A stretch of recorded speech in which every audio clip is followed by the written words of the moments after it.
Olá, boa tarde. Sejam todos muito bem-vindos ao espaço virtual do Conselho Regional de Medicina Veterinária e Zootecnia do Estado de São Paulo.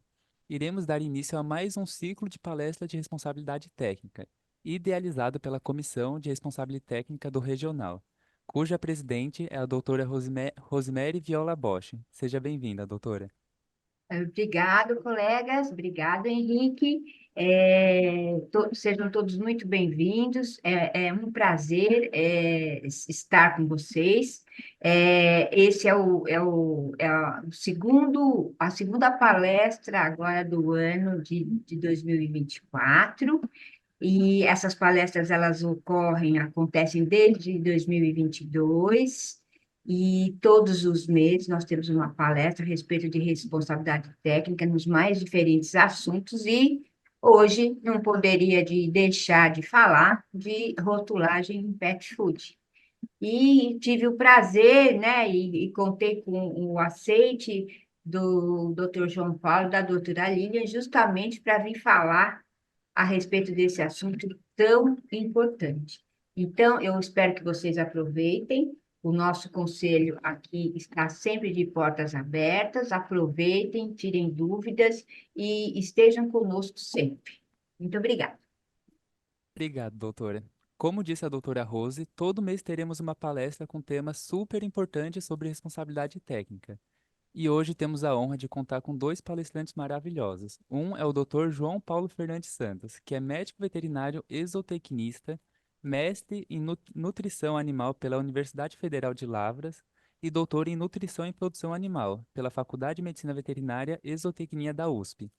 Ele tem 10 anos de experiência na carreira de atuação de nutrição animal, atuando em posições técnicas, científicas e regulatórias, com destaque para a coordenação de curso de graduação, docente em instituição de ensino, empresas do segmento industrial e associações de produtos para animais de estimação. E temos a honra também de contar com a doutora Lilian. Doutora Lilian Martini Pus, ela é zootecnista pela Unesp Botucatu, com mestrado pela University of Missouri, nos Estados Unidos, e MBA em Gestão Empresarial pela FGV.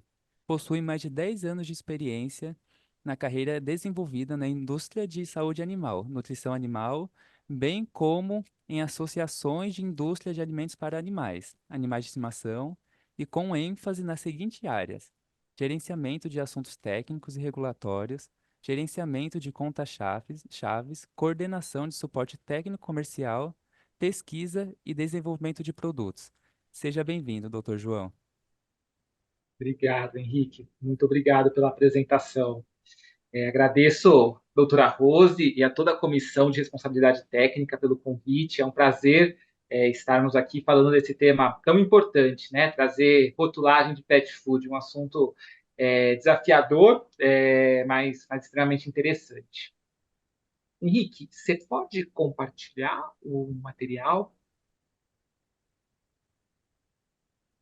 Ah, mais fácil. Ah, perfeito. Muito obrigado, Henrique. Bom, vamos lá. Então, temos uma tarde recheada de legislação e temas aí relacionados, né, à rotulagem em pet food. É um prazer e, novamente, eu e a Lilian, nós agradecemos muito essa oportunidade de poder compartilhar um pouco do que, né, da nossa experiência e trazer um pouco de uma forma bem geral, né, da rotulagem em pet food no Brasil e, né, também em um outro país da América Latina, que nós vamos falar rapidamente, que é o Chile.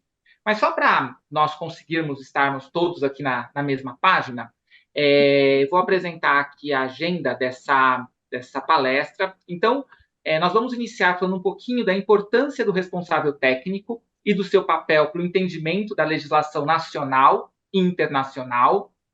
Na sequência, nós vamos falar sobre rotulagem, de fato, o que é rotulagem e qual a sua importância.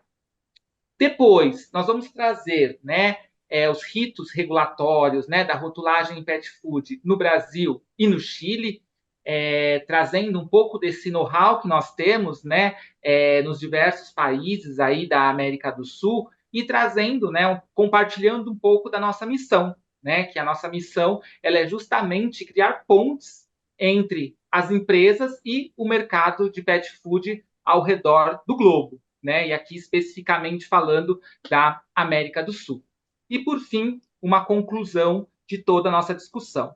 Como, né, eu coloquei no início, a ideia aqui é falar superficialmente de rotulagem, né, dos ritos regulatórios, e aí nós teremos no final um tempo para perguntas, onde nós podemos discutir aí alguns pontos que vocês julgarem aí mais importantes ou que tiverem dúvidas. Bom, Henrique, pode passar. Bom, para iniciar essa discussão, né, o título da palestra é Responsabilidade na rotulagem de pet food. Mas o que é responsabilidade? Então, se nós formos colocar ali fazermos uma busca rápida ali no Google, né, responsabilidade, pelo Wikipedia, né, aparece como a capacidade de avaliar as próprias habilidades e as suas ações, né? E as consequências que nós temos a partir das nossas decisões, né, que são decisões essas para atingir um determinado objetivo. Ou seja, eu tenho um objetivo e eu tenho consequências, né, das minhas decisões para atingir esse objetivo. E qual que é o nosso grande objetivo? Né? O nosso grande objetivo é transformar a saúde de mais de 100 milhões de cães e gatos no Brasil. Mas se nós nos aprofundarmos um pouco mais aqui, né, nós conseguimos entender mais sobre essa responsabilidade. Pode passar, por favor. Quando nós olhamos para a responsabilidade, né, na medicina veterinária e na zootecnia, nada melhor do que, né, nós consultarmos o Manual de Responsabilidade Técnica e Legislação do CRMV. Esse é um material que, né, todos nós, médicos veterinários e zootecnistas, precisamos conhecer, e o profissional que atua como responsável técnico, ele precisa ter esse material ali como, né, o seu caderninho de bolso, né, o seu livrinho de bolso, porque esse material ele é muito rico, muito robusto, e ele traz, né, uma ampla revisão e informação sobre a responsabilidade técnica nas diferentes áreas da medicina veterinária. E esse material ele traz a definição da palavra responsável. O que é responsável e responsabilidade? Responsável e responsabilidade, ela vem do latim, né? Onde nada mais é do que o casamento com o negócio, né? Então, essa união com o negócio, né? Com o seu empreendimento. E aí, quando eu olho para o responsável técnico, ele tem a função de orientar as ações a nível técnico na empresa, nível técnico, ético e operacional, visando a qualidade do produto final. Então, assim como o diretor tem uma função de dirigir, o chefe de chefiar e o coordenador de coordenar, o responsável técnico, ele orienta todas as ações técnicas de forma ética e, né, operacionalizando aquelas funções. Pode passar, por favor. Dentro disso, nós temos várias funções do responsável técnico, mas nós trouxemos aqui três das grandes funções para que fique muito claro, né? Quando um profissional ele aceita ser responsável técnico, espera-se, né, que ele conheça os aspectos técnicos e legais a que estão sujeitos as empresas que fabricam aí, né, no nosso caso aqui, né, da palestra de hoje, alimento para animais de estimação. E que as empresas onde eles atuam cumpram com as normas e exigências do órgão regulador. Sejam essas empresas registradas no Ministério da Agricultura ou isentas de registro, né?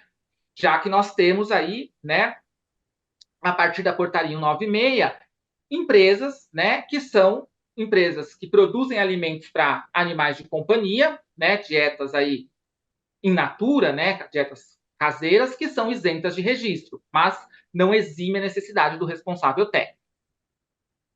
E, além disso, né, nós temos o responsável técnico, ele tem a função aqui, bastante importante, de aprovar as informações presentes nas embalagens. garantindo que todas aquelas informações obrigatórias estejam presentes no produto e que elas estejam presentes, principalmente aqui, de uma forma clara e capaz de permitir o entendimento pelo consumidor. Ou seja, que essa comunicação entre a empresa e o consumidor ela aconteça de forma clara e permita que o consumidor entenda o que ele está adquirindo. Pode passar, por favor. Bom, então ficou muito claro que nós temos bastante estabelecido no manual de responsabilidade técnica a função, né, ali, de uma forma resumida, mas o que é responsabilidade técnica é a função do responsável técnico, né? E nós temos também recentemente publicado no site do Ministério da Agricultura e Pecuária perguntas e respostas sobre responsabilidade técnica em estabelecimentos de alimentação animal. Agora, em janeiro de 2024, foi elaborado um material sobre a responsabilidade técnica nesses estabelecimentos e já está disponível no site do Ministério da Agricultura. E aí, dentre as perguntas e respostas que existem nesse material, uma delas é a função do responsável técnico, né? E aqui o Ministério da Agricultura ele traz também claramente que o responsável técnico ele tem a função de garantir a veracidade das informações prestadas nos rótulos e nas propagandas dos produtos. Ou seja, né, quando a gente olha para o nosso órgão de classe, né, nossa casa ali, que é o CRMV, ele traz isso no seu manual. E o Ministério da Agricultura, que é o órgão regulador, ele tem o mesmo entendimento, né, e traz a mesma informação, para que não haja dúvidas dessa função do responsável técnico. Pode passar, por favor. Bom, e a responsabilidade técnica, né? Ela pode ser desempenhada, né, nas fábricas, né, que fabricam, manipulam, fracionam, importem produtos para animais de estimação, aqui no caso da nossa palestra, né, alimentos para animais de estimação, pelo médico veterinário, pelo zootecnista ou pelo engenheiro agrônomo, né, registrado aí, né, com anotação no conselho profissional. E aqui um ponto importante, né? Essa é uma passagem do decreto do Ministério da Agricultura, né, o 6296, que nós vamos falar um pouquinho mais para frente. E o decreto ele traz que o responsável técnico ele responde solidariamente por qualquer infração cometida, né, relacionada ao estabelecimento e ao produto. Ou seja, assim como, né, a empresa ela responde, o responsável técnico, como o nome diz, ele é responsável, né? Então, ele responde também por qualquer infração cometida, tá? E essas infrações elas são enviadas então para o conselho profissional competente, tá? Após aí a conclusão do processo administrativo. Pode passar, por favor. Bom, e o RT, então, ele tem uma função preponderante, né, no mercado pet food. Só que ele tem uma função preponderante no mercado interno e externo. Quando nós pensamos no mercado pet food, muitas vezes, né, nós olhamos muito para as nossas fronteiras, né, nós olhamos muito para o Brasil. Mas nós não podemos esquecer que, né, é um grande objetivo das empresas, e muitas empresas são atuantes no mercado externo, né? Então, a exportação de produtos para animais de estimação, ela é uma realidade, né? E aí nós vamos entender um pouco mais dessa realidade, né? Dessa potência que nós somos aí dentro da exportação e reforçar essa função do responsável técnico como um agente, né, ali extremamente importante para garantir que a empresa, né, junto com, né, todo o time de regulatórios, ela esteja, né, atendendo aos ritos regulatórios dos diferentes países. Pode passar. Quando nós olhamos, né, o mercado pet food, o mercado pet e as exportações no mercado, nós visualizamos um aumento ano após ano, na exportação de produtos para animais de estimação. Essa é uma figura bastante interessante da Abimpet, onde, né, o time de inteligência de mercado, eles apresentam esse aumento contínuo nas exportações do mercado pet como um todo. Então, se nós olharmos aqui de 2017 a 2023, nós temos um crescimento ano após ano no volume, né, de exportação do mercado pet. Aqui, nós não estamos falando especificamente de pet food. Nós temos pet care, pet vet também, né? Mas isso demonstra que o Brasil ele é aí um país exportador, né? Um país que tem esse potencial exportador e que realiza exportação no mercado pet como um todo. Pode passar. Dentro disso, é importante nós entendermos a força, né, a importância que a nossa região, né, e o nosso país tem no mercado pet. Esse é um dado bastante interessante, um estudo, né, de uma empresa de dados de mercado, né, onde verificou-se que no ano de 2024 a estimativa de comercialização no mercado pet food é de 192,5 bilhões de dólares. E 5 anos depois, né, a estimativa é ali um volume de 290 bilhões de dólares.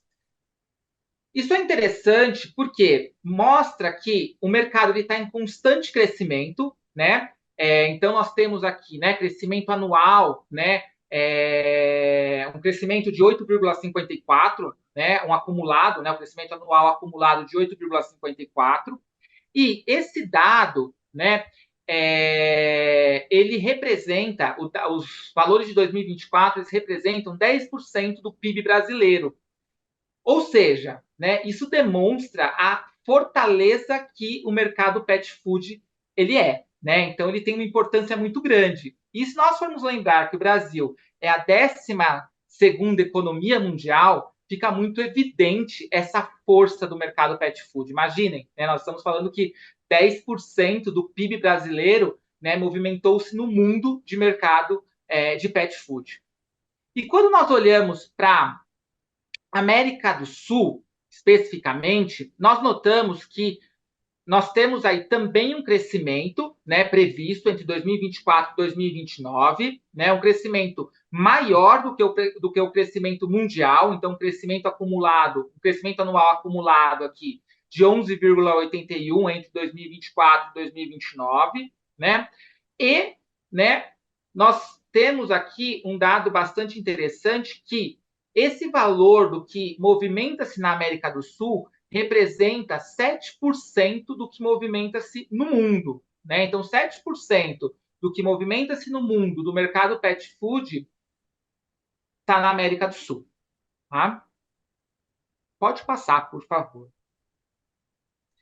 E quando nós fazemos, né, uma avaliação um pouco mais profunda desse mercado na América do Sul, né, região aqui que nós estamos inseridos, nós notamos que entre 2017 e 2022 houve um aumento do mercado pet food de 80,7%, o que teve associação aí às alterações sociais e econômicas da região, com o aumento, né, dessa classe média e, consequentemente, na tutela desses animais de companhia, né, e na humanização, então no comportamento do consumidor, do tutor em relação ao animal de estimação, né?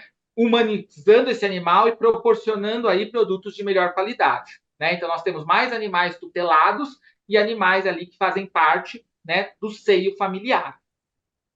E nós temos expectativa entre 2023 aqui e 2029 de praticamente dobrar o volume, né, o valor ali de pet food nessa região. Ou seja, é um mercado bastante importante. E quando nós olhamos para esse mercado, nós visualizamos, né, para essa região, nós visualizamos o Brasil como o mercado mais importante, com 63,65%, né, do market share da região.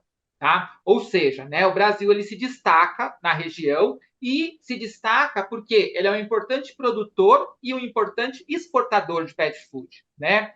Então, frente a isso, frente a essa importância do Brasil, o responsável técnico ele tem que estar alinhado às normas setoriais para cumprir aí os ritos regulatórios, né? Como eu falei, internos, mas entendendo também nos países onde o produto vai ser comercializado.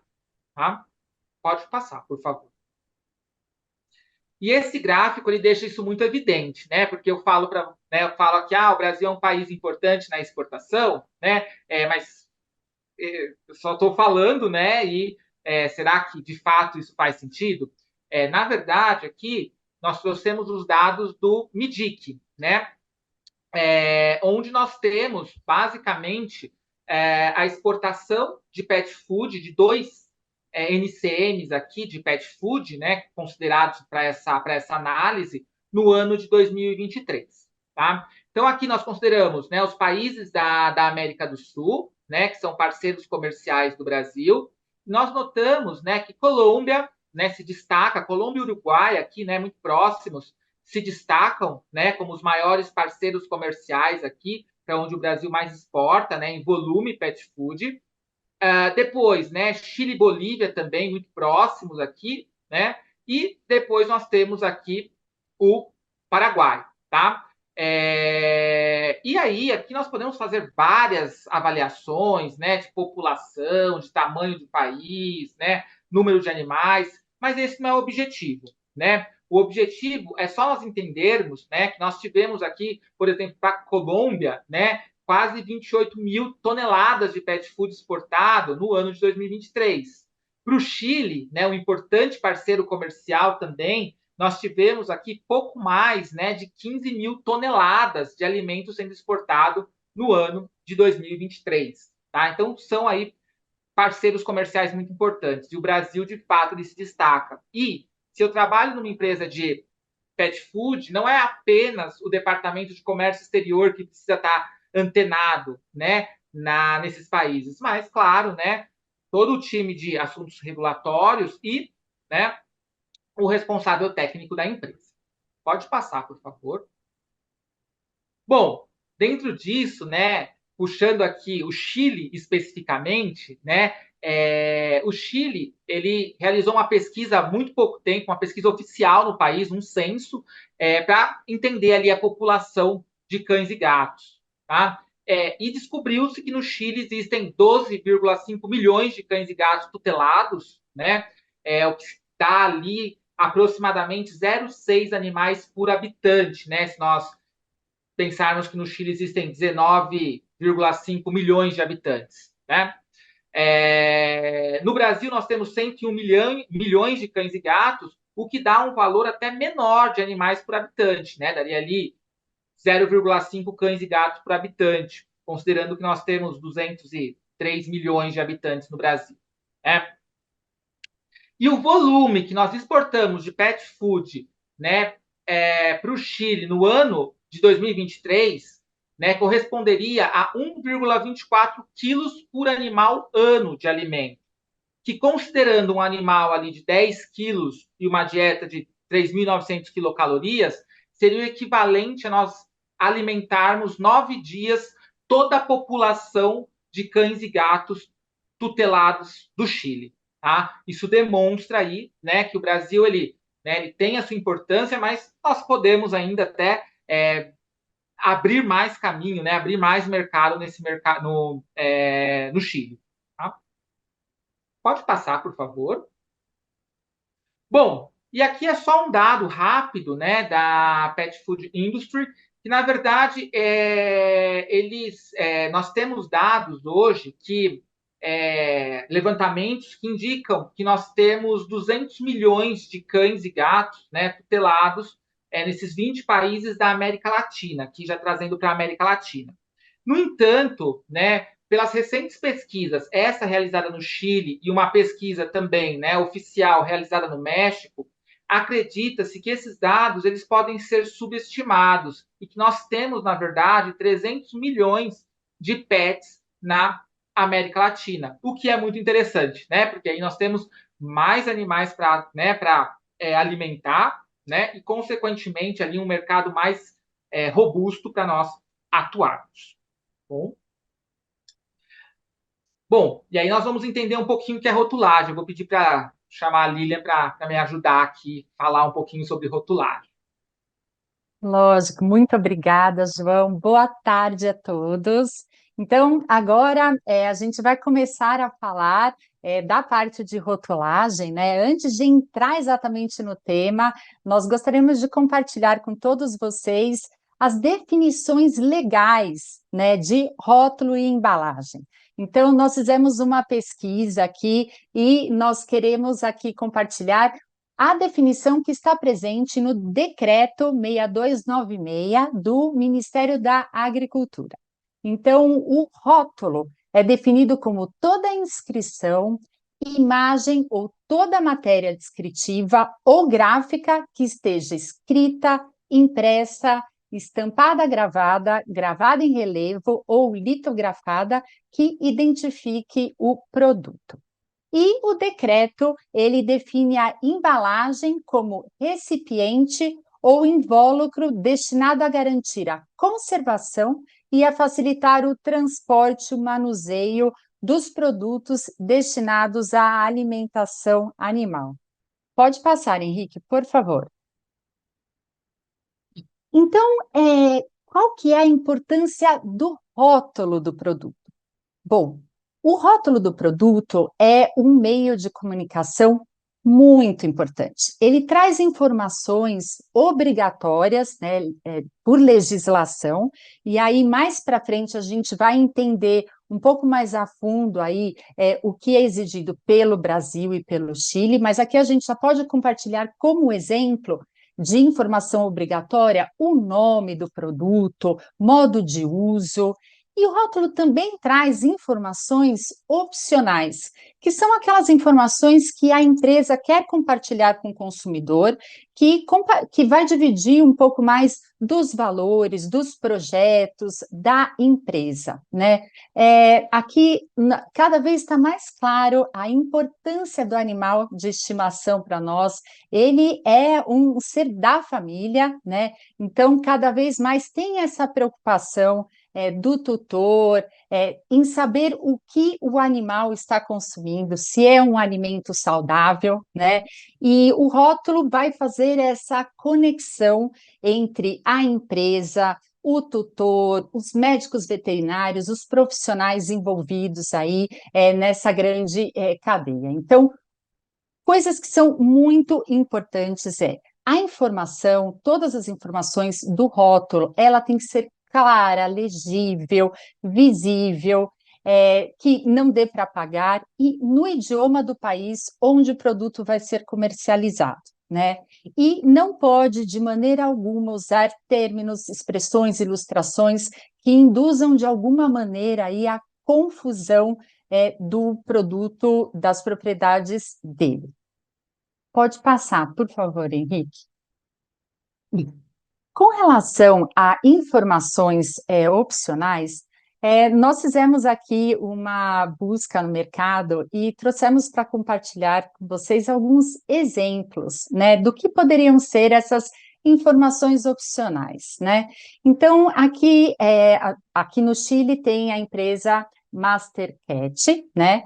E ela, nas embalagens dos produtos, ela compartilha esse selo que é uma certificação que é emitida aí pela Universidade do Chile, que é uma universidade muito renomada, né?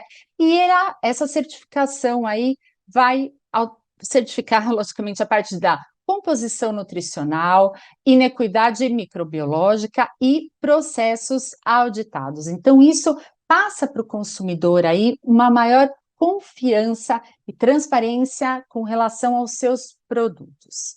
Temos também aqui um exemplo aqui embaixo com relação a essa outra marca, Champion Dog, e também eles usam nas suas embalagens para comunicar o consumidor com relação a essa certificação na parte microbiológica, qualidade microbiológica e também nutricional, e também é emitida, mas é pela Universidade do Chile, mas essa daí é pela universidade, a parte da Faculdade de Medicina Veterinária.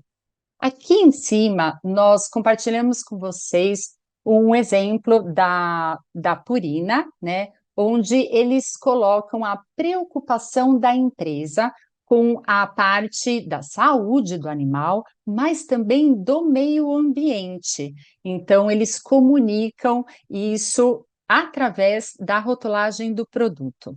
Um pouco mais abaixo, nós colocamos aí a da Pedigree, onde eles falam que o produto foi desenvolvido através do Walton, que é a autoridade mundial líder aí para cuidados e nutrição dos animais de companhia, e também compartilham com o consumidor o programa que eles têm de adotar é tudo de bom, né? E o que nós percebemos é que a informação do rótulo, ela não para aí. A gente percebe, por exemplo, que no rótulo as empresas têm colocado um código QR, têm colocado link do Facebook, do Instagram, onde direciona o consumidor para mais informação, ou do produto, no caso também dessas empresas, mais detalhes com relação à certificação, né? Então, por isso que é muito importante as informações de maneira clara aí na rotulagem. Pode passar, por favor.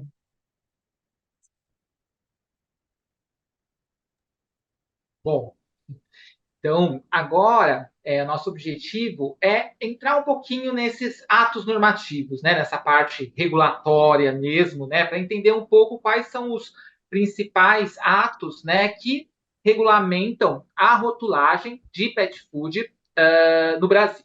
Tá? Então, aqui no Brasil, né, nós temos, né, trazendo uma linha do tempo, né, resumida da nossa legislação, né? Então, nós temos a Lei 6.198, né, que é a lei que dispõe, né, sobre a inspeção e a fiscalização obrigatória dos produtos para alimentação animal, né?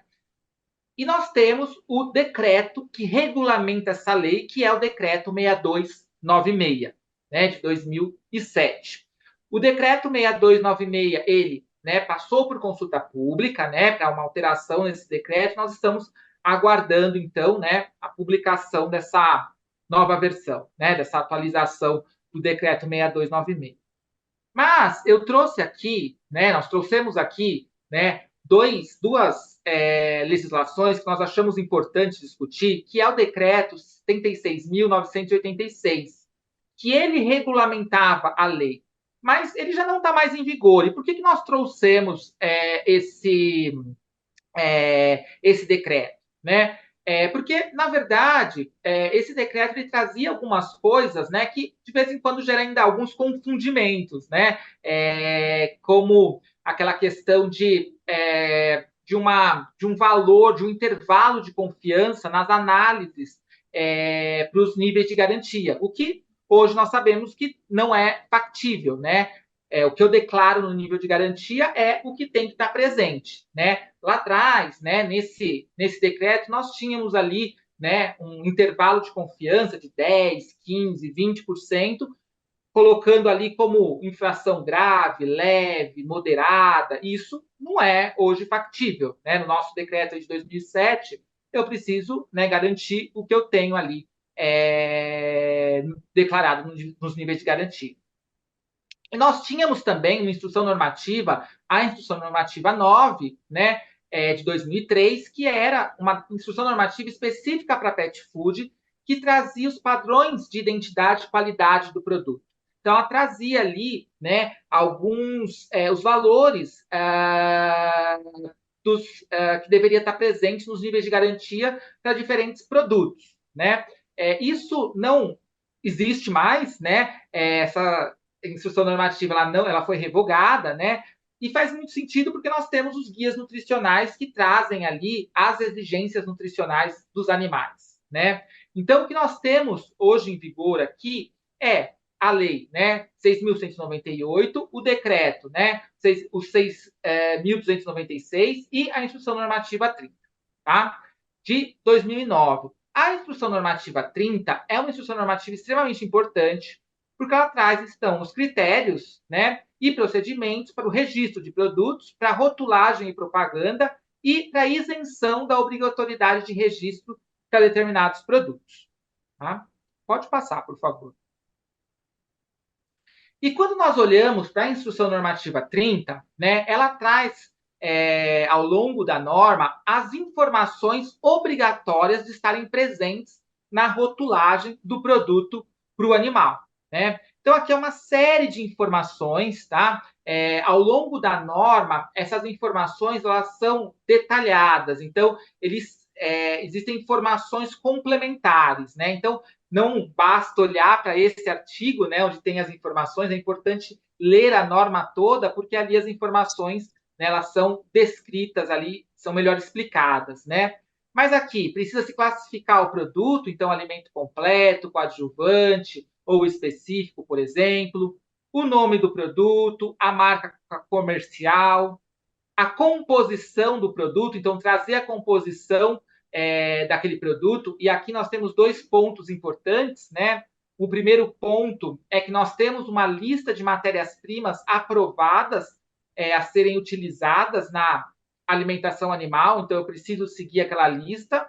E também, né, aqui nós temos um ponto que é um pouquinho diferente de alguns outros países. Em alguns outros países, a ordem dos produtos ele segue uma ordem decrescente, né? Então ele vai ali, o primeiro ingrediente tem mais no produto, em peso, depois o que tem menos e o que tem menos, então numa ordem decrescente, né? O que não acontece, né, na nossa legislação brasileira e que faz sentido, né? Pensando que o tutor, essa informação para ele não tem essa capacidade de avaliar a qualidade, né, das diferentes matérias-primas, até porque qualidade de matéria-prima é um tema muito complexo, né?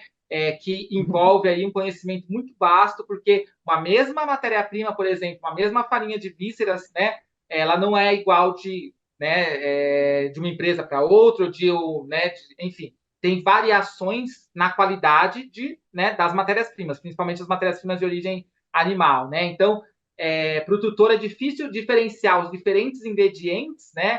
Quanto mais, né, entender ali essa questão da qualidade da matéria-prima ali de uma forma mais profunda, tá?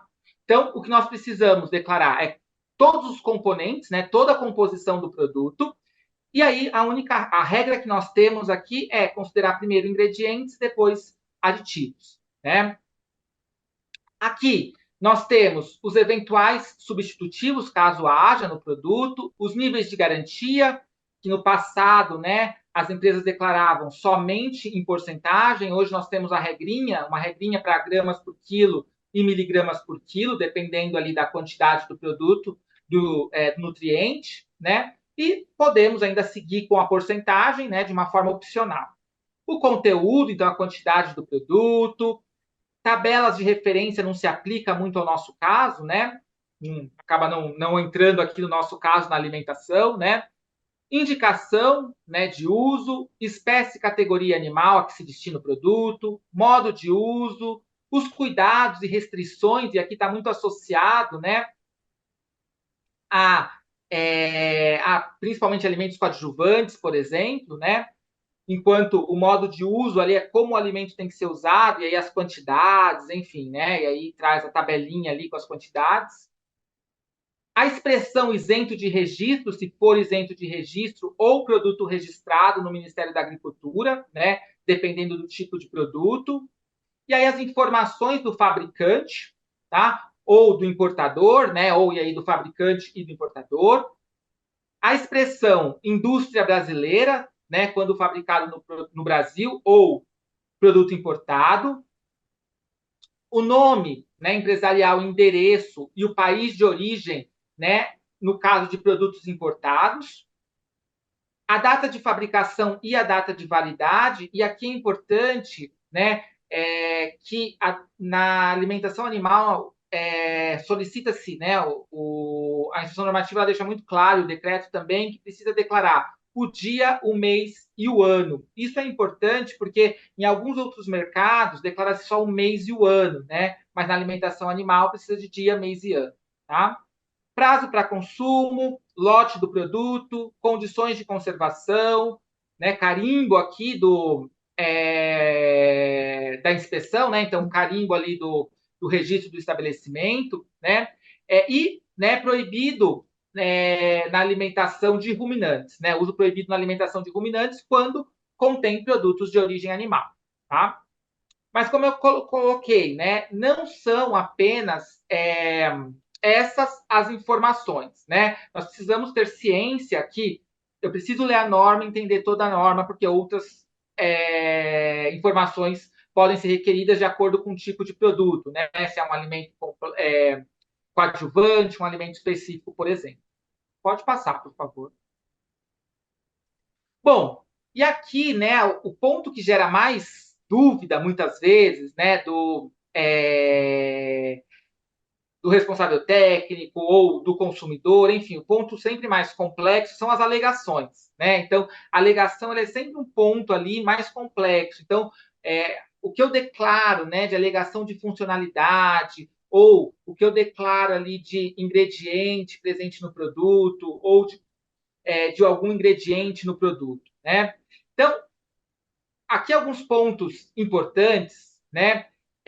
Que a norma deixa muito claro, né, que não se deve ressaltar qualidades ou atributos relativos à presença de um componente cuja concentração ela não é suficiente para expressar o efeito, né? Então, eu posso, né, fazer algum apelo ali naquele produto quando a concentração é suficiente para atingir um determinado efeito. E eu posso fazer declaração, né, destaque para o ingrediente, por exemplo, né, na embalagem? Posso destacar um ingrediente desde que esse, né, esteja presente na composição do produto e seja informado o seu nível de inclusão. Assim como eu posso fazer um destaque para um nutriente, né? Posso, né? Mas ele precisa estar presente nos níveis de garantia. Então, eu vou precisar também, né, declarar quanto que tem daquele nutriente que eu estou ali fazendo um determinado apelo para aquele nutriente. Pode passar, por favor. Bom, né? E somente podem ser realizadas, então, né, indicações de propriedades nutricionais ou funcionais no rótulo quando elas são devidamente comprovadas. E aí nós entramos nas defesas de alegação, né? Então, nós trouxemos aqui alguns exemplos, né? Então, pele sensível, suporte renal, né? Energia adaptada, perfil aromático. Então, nós pegamos aqui, né, alguns produtos da Royal Canin. E aqui nós pegamos alguns produtos, né, da Rios que trazem, né, fibra de alta qualidade para uma digestão saudável, enriquecido com ácidos graxos, ômega 6 e vitamina E para ajudar a manter a saúde do pelo e da pelagem, né? Eu posso fazer essas alegações, né, junto com uma defesa de alegação. Então, né, junto com uma comprovação desses efeitos para o animal, né? Então, uma revisão de literatura baseado em estudos científicos publicados ou internos da empresa, né? Mas que realizem essa comparação da concentração do produto com do componente ali que eu estou, né, realizando a alegação. Então, faço a comparação da concentração no produto com a literatura e, né, considerando a espécie alvo, tá? E aí, se eu estou fazendo para cão, né, eu vou trabalhar com estudos, né, usar na minha revisão estudos de cão. Se eu estou trabalhando com gato, né, gatos, estudo com gatos. Claro, né, cães e gatos a gente acaba que trabalha em conjunto, né? O que é muito complicado é pegar um estudo de bovinos para justificar uma coisa, por exemplo, com gato, né? Pode passar. Bom, e dentro disso, dessas alegações ainda, né, um ponto importante aqui foi uma alteração que houve na Instrução Normativa 30, né, a partir do painel de controvérsias que aconteceu entre, né, ali a BIMPET com o Ministério da Agricultura, onde a BIMPET, né, sensibilizou o Ministério da Agricultura para duas questões que elas são muito sensíveis, que é o termo prevenção na rotulagem e o termo ação imunológica.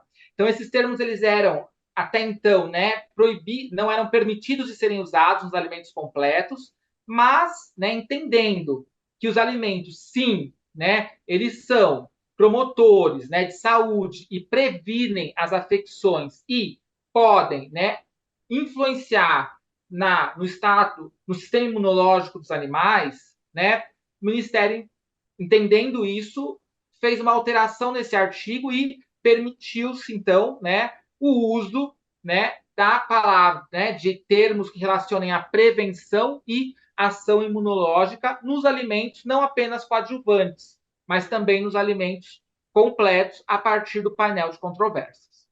Tá? Pode passar, por favor. Bom, e aí, né, nós trouxemos ali, né, eu e a Lilian, nós trouxemos aquela linha do tempo das legislações, mas aquilo, na verdade, é bastante enxuto, né? Então, nós pegamos ali, basicamente, pensamos o que mais chamou a atenção. Mas nós temos várias legislações, no site do Ministério da Agricultura, em legislações, vocês conseguem essas legislações. Pode passar, por favor.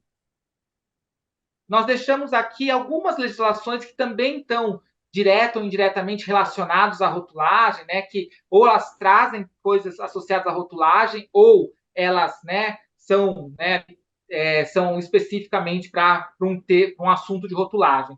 Mas existem outras, tá? Aqui nós trouxemos algumas legislações, não dá tempo da gente falar sobre cada uma delas, mas aqui nós temos algumas.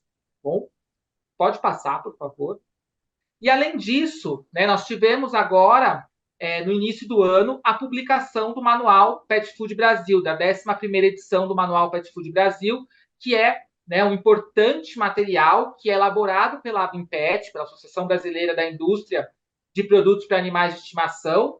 E esse guia, ele é sempre muito esperado, né, a publicação desse guia, porque ele traz informações muito importantes para o setor. Pode passar, por favor. E, né, dentro desse guia, ele é um guia que conta aí, né, com um livro que conta com guia de nutrição de cães e gatos, de alimentos coadjuvantes, de peixes e aves, de matérias-primas, identidade e qualidade, sustentabilidade, laboratórios, legislação e o guia mais recente, né, que é o guia de infestação de insetos, que faz parte agora dessa publicação mais recente, né, desse ano do Manual Pet Food Brasil. E os dois guias que nós destacamos aqui, né, o Nutrição de Cães e Gatos e Legislações, eles podem ajudar aí nessa questão de rotulagem, porque eles trazem, né, ali as informações de rotulagem, o que tem que conter no rótulo, traz algumas informações, por exemplo, de como fazer alegação para o uso de claim, né, ali de contém carne, enfim. Então, traz uma tabela interessante sobre isso.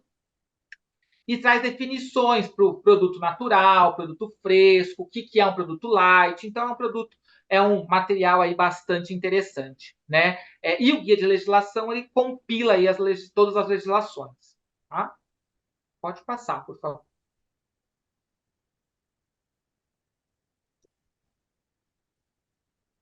Bom, então, agora a gente vai falar um pouco mais sobre o Chile, tá? E aqui nós compartilhamos em cima para vocês localizarem aí geograficamente, destacado em verde, onde está o Chile. Então, o Chile, ele faz aí divisa com fronteira com o Peru, com a Argentina, Bolívia, e tem aí barreira natural, que é a cordilheira, né, que é uma grande barreira, e também tem o Oceano Pacífico aí na grande parte aqui que a gente pode observar. E aqui no Chile nós temos o SAG, que é o Serviço Agrícola Ganadeiro. Então, o SAG, ele é dependente do Ministério da Agricultura e ele tem como objetivo aí buscar o desenvolvimento da agricultura, da pecuária e das florestas através da proteção e da melhoria da saúde dos animais e vegetais, né? E essa estrutura é um pouco diferente quando comparada com o Brasil, né? Então, aqui o SAG, ele vai ter dentre aí das suas funções, ele vai aplicar e fiscalizar o cumprimento das normas legais e regulamentares na parte aí da alimentação para os animais. Mas a função do SAG aí é muito mais ampla, né? Nós deixamos aí um link onde vocês podem acessar um conteúdo elaborado aí pelo próprio SAG, onde descreve exatamente aí quais são as funções, né? E nós deixamos também um material em espanhol para ficar na íntegra aí, conforme o organismo regulador elaborou. Então, Henrique, pode passar, por favor. Bom, falando um pouco agora aqui da legislação nacional, nós temos o Decreto 4, que ele aprova o regulamento de alimentos para animais, tá? Então, esse decreto aqui no seu artigo 1, já fica claro que o objetivo é resguardar, manter e incrementar a saúde animal e bem-estar e não causar aí dano ao meio ambiente e à saúde humana, tá? Aqui tem o QR Code, onde já dá acesso direto a esse decreto. Como o João falou, nós não temos tempo de ir ponto a ponto, então aqui nós destacamos alguns artigos para compartilhar com vocês e discutir aqui nessa apresentação. Próximo, por favor, Henrique. Então, no artigo 4 desse decreto, já estabelece que o SAG, ele determina por resolução a publicação aí de lista positiva para os aditivos e ingredientes autorizados para uso aí na alimentação animal. Então, de fato, aqui no Chile, nós temos essa resolução 1992, né, que ela é de 2006 e ela estabelece a lista positiva de aditivos, e nós temos aí a resolução 6612 de 2018, que ela estabelece a lista positiva de ingredientes. Então, esse é um ponto muito importante, como o João já tinha mencionado anteriormente, nós precisamos saber as exigências regulatórias do país para qual a empresa aí vai comercializar os seus produtos. Um ponto interessante com relação a essas duas resoluções é que no ano passado elas foram à consulta pública e o SAG colocou aí um projeto, né, de resolução e entre uma das propostas, o SAG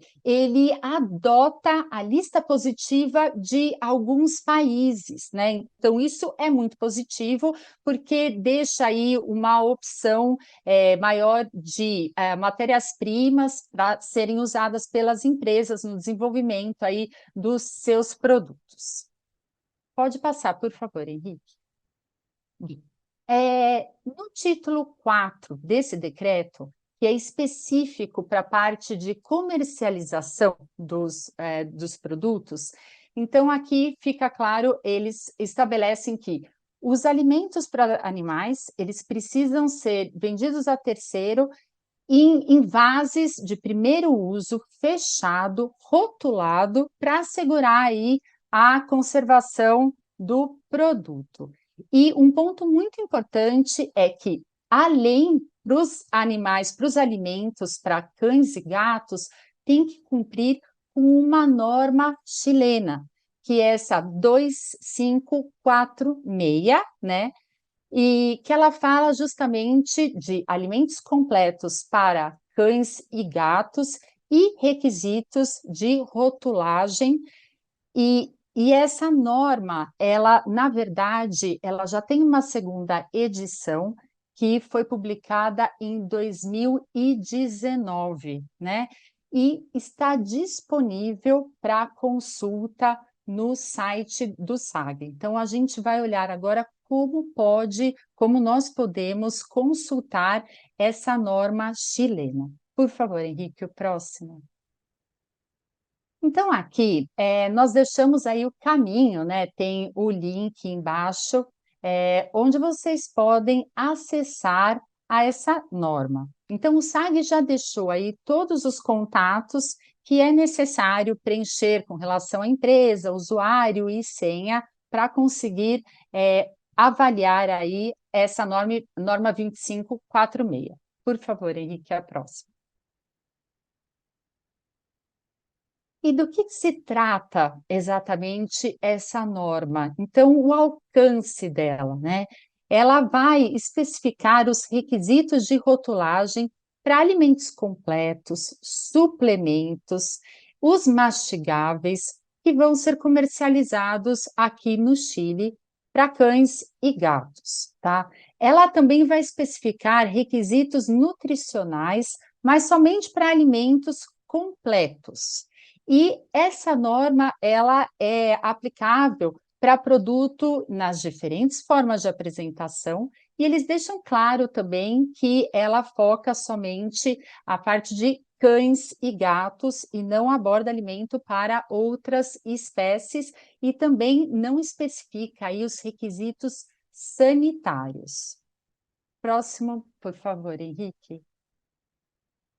E alguns pontos aqui que nós queremos destacar com vocês, né? Então, tem a parte dos requisitos gerais, onde eles definem aí a classificação dos alimentos para cães e gatos segundo a umidade. Então, eles classificam o que consideram como um alimento úmido, semiúmido e seco, né? E eles também estabelecem aí que alimentos completos para cães e gatos devem cumprir com as exigências nutricionais estabelecidas pela AFECO ou pela FIDIAF ou NRC de cães e gatos. E também tem regras com relação à classificação nutricional. Então, eles passam quais são as exigências, o perfil nutricional que tem que seguir para, por exemplo, declarar que um alimento tem baixa caloria ou o alimento tem baixa gordura. Próximo, por favor, Henrique. E aqui nós listamos as informações obrigatórias que devem estar aí no rótulo de pet food, né? Então, é muito importante aqui enfatizar que nós colocamos as informações, um resumo das informações obrigatórias, né? Mas que vocês devem verificar aí na íntegra essa norma chilena que nós compartilhamos brevemente com vocês, porque tem muitos detalhes, né? O decreto 4 e também outras normas do SAG, como a gente falou, por exemplo, da lista positiva de ingredientes, de aditivos, né? Então, aqui, só para pontuar, o que é obrigatório no rótulo? É um nome comercial, então aqui a gente coloca de maneira muito direta nome comercial, mas na norma eles falam e colocam exigências, por exemplo, se a empresa quer colocar no nome comercial do produto algum ingrediente, então tem alguns requisitos que têm que ser seguidos. Então, por isso, a necessidade aí de avaliar os documentos de maneira completa. Depois, tem que ser informado categoria do alimento, informar a espécie de destino e o estado fisiológico, instruções de uso, a condição de armazenamento e venda, no caso se corresponde, né? Colocar a data de elaboração, vida útil do produto, ou a data de vencimento. O código, né, do lote. E aqui, essa é uma informação específica aqui do Chile, que é com relação ao código e data da autorização do SAG do produto importado ou o número oficial do SAG da planta de produção nacional. Então, por exemplo, para entrar aqui produto importado destinado à alimentação animal, o SAG precisa fazer uma avaliação prévia. Então, as empresas precisam aí submeter uma monografia do processo de produção, onde o SAG vai fazer essa avaliação e depois, por resolução, emite aí um número da resolução aprovando o produto aqui para ser comercializado no Chile. Esse número de resolução precisa ser informado na embalagem. No entanto, quando a empresa ela é nacional, o número que vai na embalagem é o número da empresa, né, da planta aí de produção. Então, esse é um ponto importante para compartilhar com vocês. Aí, também na rotulagem, precisa ter nome e direção da planta de produção e nome e direção do importador quando corresponde, né? Quando tem um importador. Próximo, por favor, Henrique. O país de origem, né? Os níveis de garantia.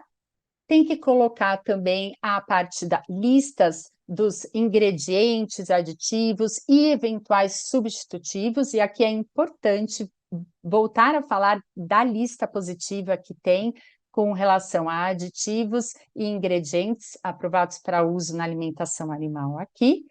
Também o peso líquido, né, precauções e advertências, e as frases obrigatórias aí, então sinalizar que é um uso, o produto é de uso exclusivo na alimentação animal, né?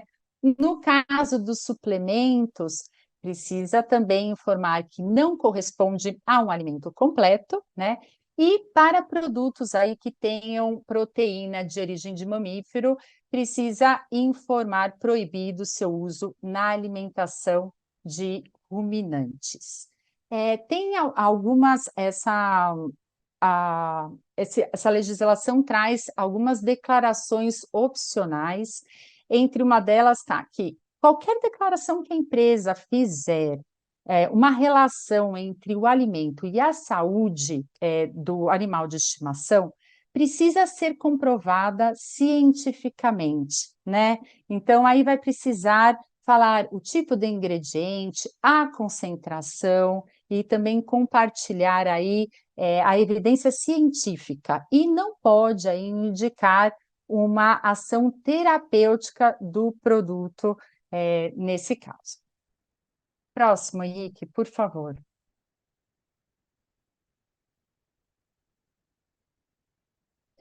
Bom, então, como conclusão aqui da nossa apresentação, nós gostaríamos de enfatizar a importância de conhecer as exigências regulatórias do mercado de interesse, né? Essas exigências regulatórias, como nós já compartilhamos, informamos anteriormente, podem ser obtidas pela autoridade do país, nos websites, né? E diretamente com a autoridade e também com consultoria regulatória que pode aí indicar e orientar com relação a essas exigências. Próximo, por favor, Henrique. E aqui nós gostaríamos também de destacar o importante papel das associações globais, regionais e locais para a obtenção de informação aí das exigências, né, regulatórias aí dos países. Aqui nós trazemos a informação do GAFA, que é o Global Alliance of Pet Food Association, que na verdade é uma associação das associações de pet food aí regionais e também com mais 3 importantes empresas do mercado, né? O GAFA desenvolve muitos materiais do setor importante aí para pet food, e na página do GAFA tem aí as associações regionais que são membros do GAFA, então vocês podem dar uma olhada, inclusive a Bimpet, que o João comentou aí anteriormente na apresentação, é um dos membros do GAFA, né?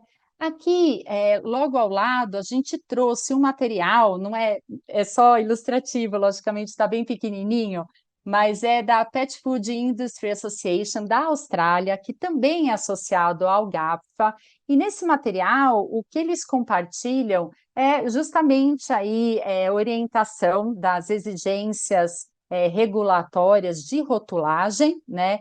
E também eles fazem um papel assim mais voltado ao consumidor, de entender o que significam as informações presentes no rótulo, né? Então, nós deixamos aí também o link de acesso para que vocês possam consultar aí o material na íntegra.